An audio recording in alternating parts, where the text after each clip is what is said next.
নমস্কাৰ আমি আজি এই ভিডিঅ'টোত মানি এণ্ড বেংকিং সিস্টেম মুদ্ৰা আৰু বেংক ব্যৱস্থা যেটো দশম মান ক্লাছ 10 ৰ অৰ্থনীতি বিজ্ঞানৰ এটা চেপ্টাৰ লৈ লম এইটো চেপ্টাৰটো যথেষ্ট দীঘল গতিকে এটা ভিডিঅ'ত গোটেইখিনি এক্সপ্লেনেশ্যন কৰিব যাওঁতে ভিডিঅ'টো বহুত দীঘল হ'ব গতিকে এই ভিডিঅ'টোত মই কি কৰিছো বিনিময় প্ৰথা আৰু তাৰ অসুবিধাসমূহ ওকে তাৰ বিষয়ে এক্সপ্লেনেশ্যন কৰা হৈছে সো আজ ভিডিঅ'টো চাওঁ এতিয়া চোৱা বিনিময় প্ৰথা ফাৰ্ষ্টত বিনিময় প্ৰথা বুলিলেনো কি বুজো এতিয়া চাবা দে ইয়াত কি আছে এটো কুকুৰা আছে আৰু এফালে আছে গৰু এটা কোনোবা মানুহ এজনে কুকুৰা দিলে আৰু কি ললে গৰু ললে তাৰমান দিলে কি কুকুৰা দিলে আৰু ললে কি গৰু তাৰমানে এই বস্তুৰ হলনি বস্তু তাৰমানে বস্তু দিলে আৰু বস্তু ললে ঠিক আছে তাৰ কোনোবাই চাউল দিলে আৰু ললে আলু ঠিক তেনেকৈ কোনোবাই ঘেউ দিলে ললে চেনি সো যেতিয়া বস্তু হলনি বস্তু হলনি কৰা হয় বস্তু বিপৰীতে বস্তু তাকে কয় বিনিময় প্ৰথা এটা তোমাক মনলৈ এটা প্ৰশ্ন আহিব পাৰে যে ধৰা তুমি মোবাইল কিনিলা ওকে আৰু মোবাইল কিনিব যাওঁতে ধৰা এনেকুৱা কুকুৰা গৰু ছাগলী তো লৈ না যায়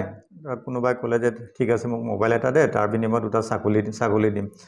এতিয়া মোবাইল দোকানটোৱে তোমাক দিবও পাৰে নিদিবও পাৰে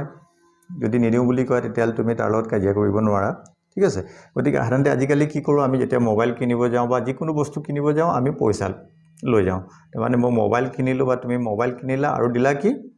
পইচা দিলা ইয়াতো দিয়া লোৱা হৈছে মানে তুমি পইচা দিলা আৰু ললা কি মোবাইল গতিকে এটো বিনিময় প্ৰথা ক'ব নেকি কিন্তু ইয়াক বিনিময় প্ৰথা বুলি নকয় মানে তেতিয়া হলে বিনিময় প্ৰথানো কি বুলি ক'লে যেতিয়া বস্তুৰ বিপৰীতে বস্তু হলনি কৰা হয় মানে বস্তু এটা দিলো আৰু তাৰ বিনিময়ত বেলেগ এটা বস্তু ললো তাকে বিনিময় প্ৰথা বুলি কোৱা হয় এতিয়া ইয়াত বিনিময় প্ৰথাত সুবিধাতকৈ অসুবিধা যথেষ্ট বেছি ঠিক আছে গতিকে অসুবিধা সমূহনো কি তাৰ বিষয়ে আমি বুজিম এতিয়া চোৱা প্ৰথম অসুবিধাটো হ'ল সংগতিবিহীন অভাৱ এতিয়া সংগতিবিহীন অভাৱনো কি বুলি ক'ব যাওঁতে চোৱা ইয়াত দুজন মানুহ এজন এক্স বুলি ধৰিলো এজন আৰু এফালে ওয়াই ঠিক আছে এই x ওচৰত কি আছে কুকুৰা আছে আৰু y ওচৰত গৰু আছে এতিয়া x এ কুকুৰা বিকিব আৰু কি কৰিব গৰু কিনিব তাৰ বিনিময়ত এতিয়া x এ বিচাৰি যাব না এফালে একদম বিচাৰি গল ওকে কাৰ ওচৰত গৰু আছে বিচাৰি থাকোতে পাই গল y ওচৰত গৰু আছে কিন্তু y কি হল কুকুৰা নালাগে y গৰু বিক্ৰী কৰি কিনে কি কৰিব ধৰা ছাগলী কিনিব তাকে কয় সংগতিবিহীন অভাৱ তাৰমানে তোমাৰ এনেকুৱা হ'ব এতিয়া x এ এনেকুৱা এজন মানুহ বিচাৰিব লাগিব যাৰ লগত গৰু আছে আৰু সেই গৰু বিক্ৰী কৰি কি কৰিব কুকুৰা লব যেটো খুবেই অসুবিধা ঠিক আছে এতিয়া ধৰা আজি দিনত আমি কি কৰো আমি ধৰা কুকুৰা বিকিলো তাৰ পিছত পইচা পালো আৰু মই গৰু কিনিলো গৰু থকা মানুহজনে গৰু বিকিব আৰু ছাগলী কিনিব তেনেকে যাৰ লগত যি বস্তু আছে বিকিব কোনোবাই ধান বিকিব তাৰ বিনিময়ত কিবা এটা কিনিব যেটো বস্তু লাগে ঠিক আছে সো হেখিনি মুদ্ৰাই হেখিনি অসুবিধাবোৰ সমাধান কৰিল এতিয়া সংগতিবিহীন অভাৱ কি বুলি ক'লে হেতু হ'ব যে যাৰ ওচৰত যেটো বস্তু আছে এতিয়া আমাক সেই বস্তু বিক্ৰী কৰিনে যেটো বস্তু মই লব বিচাৰো ধৰা কুকুৰা বিক্ৰী কৰি কিনে যদি গৰু লব বিচাৰো তেতিয়ালে এনেকুৱা এজন মানুহ বিচাৰিব লাগিব যাৰ লগত গৰু আছে আৰু সেই গৰু বিনিময়ত কি হেজনে কুকুৰা লবলৈ ৰেডি আছে ওকে খুবেই অসুবিধা যেটো খুবেই অসুবিধা সো তাকে কয় সংগতিবিহীন অভাৱ এতিয়া নেক্সট টু হল হিসাব নিকাছৰ উমৈহতীয়া এককৰ অভাৱ তাৰমানে কি হল ধৰা এতিয়া তোমাৰ ওচৰত মোবাইল আছে ঠিক আছে আৰু তোমাৰ লগৰজনে ক'লে মোৰ মোবাইলটো মোক দিবি নেকি মই তোক বোলে 10টা পেন দিম তুমি দিবা নেকি এটা মোবাইল সিঙ্গল মোবাইল আৰু কেটা এফালে এটা মোবাইল আৰু এফালে 10টা পেন তুমি এক্সচেঞ্জ কৰিবা নেকি নকৰা কেলে তুমি সদায় মানে হিসাব কৰা ইয়েস মোবাইলৰ দাম বোলে ইমান টকা ধৰি ললো মোবাইলৰ দাম 10000 টকা আমি লগে লগে টকাত হিসাব কৰিলো আৰু কলমৰ দাম কিমান খুব বেছি হয়তো 20 টকা হ'ব পাৰে 10টা যদি হয় তেতিয়ালে কিমান হ'ব তোমাৰ 200 টকা হৈ গল এফালে মোবাইলৰ দাম 10000 টকা আৰু মোবাইল কলমৰ দাম 200 টকা তেতিয়ালে কোনেনো বিনিময় কৰিব এতিয়া কি হল এই যেতিয়া আগৰ দিনত পইচা নাছিলেই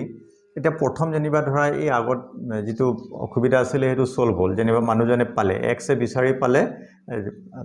y যে y গৰু আছে আৰু গৰু বিনিময়ত কি কুকুৰা লবলৈ ৰেডি আছে এতিয়া নেক্সটটো হৈ গল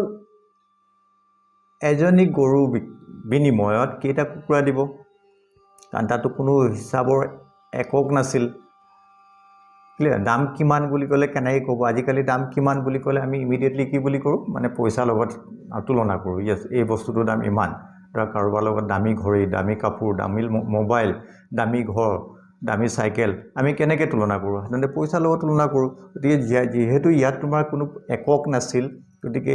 এইটো খুবেই অসুবিধাজনক আছিলে অ'কে চ' এতিয়া পইচা মুদ্ৰাই মানে সেই অসুবিধাবোৰ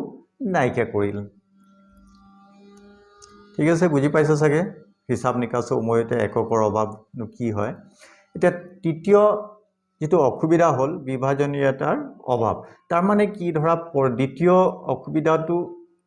সলভ হ'ল যেনিবা ক'লে যে x এ ক'লে ঠিক আছে মানে x আৰু y জন আছিলে y ক'লে ঠিক আছে মই গৰু দিম এজনী গৰু বিনিময়ত মোক 100টা কুকুৰা লাগিব ওকে এতিয়া এই x ৰ ওচৰত 100টা কুকুৰা নাই আছে কেইটা 50টা এতিয়া কি কৰিব x এ ক'ব নেকি ও তইটো মানে মোক লাগিছিল 100টা 50টা আছে আধা দিছ গতিকে ল ময়ো আধা দি দিম কাটি দিম কৃষ্ণ কৃষ্ণ কৃষ্ণ পাপে চুব ক্ষমা কৰিবা এটো একচুয়ালি কি হ'ব ইয়াৰ অৰ্থটো কি হৈ গ'ল তাৰমানে ইয়াক আমি বিভাজন কৰি বিক্ৰী কৰিব নোৱাৰো এতিয়া ধৰা আমাক এনেকুৱা হৈ গ'ল আজিৰ দিনত কি কৰে ধৰা তুমি কুকুৰা কিনিব গলা হেতু কিনিব গলা তাৰ দাম কিমান বুলে 350 টকা ঠিক আছে 350 টকা কিন্তু তুমি দিলা কিমান 2000 টকা এটা নোট দি দিলা সো তোমাক বাকিখিনি ঘূৰাই দিব কিন্তু আগৰ যেটো অসুবিধা আছিল বিনিময় প্ৰথাত এইখিনি অসুবিধা আছিল তাকে কয় বিভাজনীয়তাৰ অভাৱ যেটো বিভাজন কৰিব নোৱাৰি ঠিক আছে নেক্সট হৈ গ'ল তোমাৰ সো মূল্যৰ ভাণ্ডাৰৰ অভাৱ তাৰ মানে কি হ'ল এতিয়া মানুহ একমত বুঢ়া হ'ব হয় না তাৰ কাৰণে পইচা পাতি লাগিব এতিয়া পইচা পাতি মানুহে হাসিবলৈ চেষ্টা কৰে আগৰ দিনত কি আছিল যেটো বস্তু আছিল এতিয়া ধৰা ধান ভৰালত ঢেৰ ধান আছে কিন্তু মই বুঢ়া কালত লাগিব বুলি সেই ধানটো হাসি থব পাৰিব নেকি বা গৰু ঢেৰ আছে গোৱালে ঢেৰ এগাল গৰু আছে এতিয়া বুঢ়া কালত লাগিব বুলি সেইখিনি থব পাৰিব নেকি নোৱাৰে কাৰণ কি হ'ব সেইখিনি হয়তো নষ্ট হ'ব বেয়া হ'ব মৰি যাব ওকে আৰু তাৰ মূল্যও ইমানখিনি নাপাব এতিয়া ধৰা আজি দিনত যিমান দাম আছে এজনী গৰুৰ দাম যিমান আজি পৰা 10 বছৰ সেইজনী একে দাম থাকিবনে ডেফিনেটলি কমি যাব গতিকে তাক মানুহে আৰু নেক্সট হৈ গ'ল কি এইখিনি মানে ধৰা জমা কৰিবলৈ বহুতখিনি জেগাও লাগিব অসুবিধাটো আছে জেগাৰো অসুবিধা আছে গতিকে আজিকালি আমি কি কৰোঁ পইচা আমি আমাৰ পকেটত থাকিলে আমি বেংকলৈ যাওঁ বেংকত জমা থৈ দিলো বাস হৈ গ'ল হতে মূলে আমি পাই থাকিম মানে কোনো চিন্তা নাই সো এইখিনি হ'ল বিনিময় প্ৰথা অসুবিধা সমূহ এতিয়া যেহেতু বিনিময় প্ৰথা অসুবিধা থকাৰ কাৰণে মানুহে ভাবিলে নাই এটা কোনোবা এটাটো উমৈহতীয়া বিনিময় মাধ্যম এটা লাগে যে মানুহে সেই মুদ্ৰাৰ বিষয়ে ভাবিলে আৰু মুদ্ৰা আৱিষ্কাৰ হ'ল এতিয়া মুদ্ৰানো কি আৰু মুদ্ৰাৰ কাম কি সেইখিনি আমি বেলেগ এটা ভিডিঅ'ত লগ পাম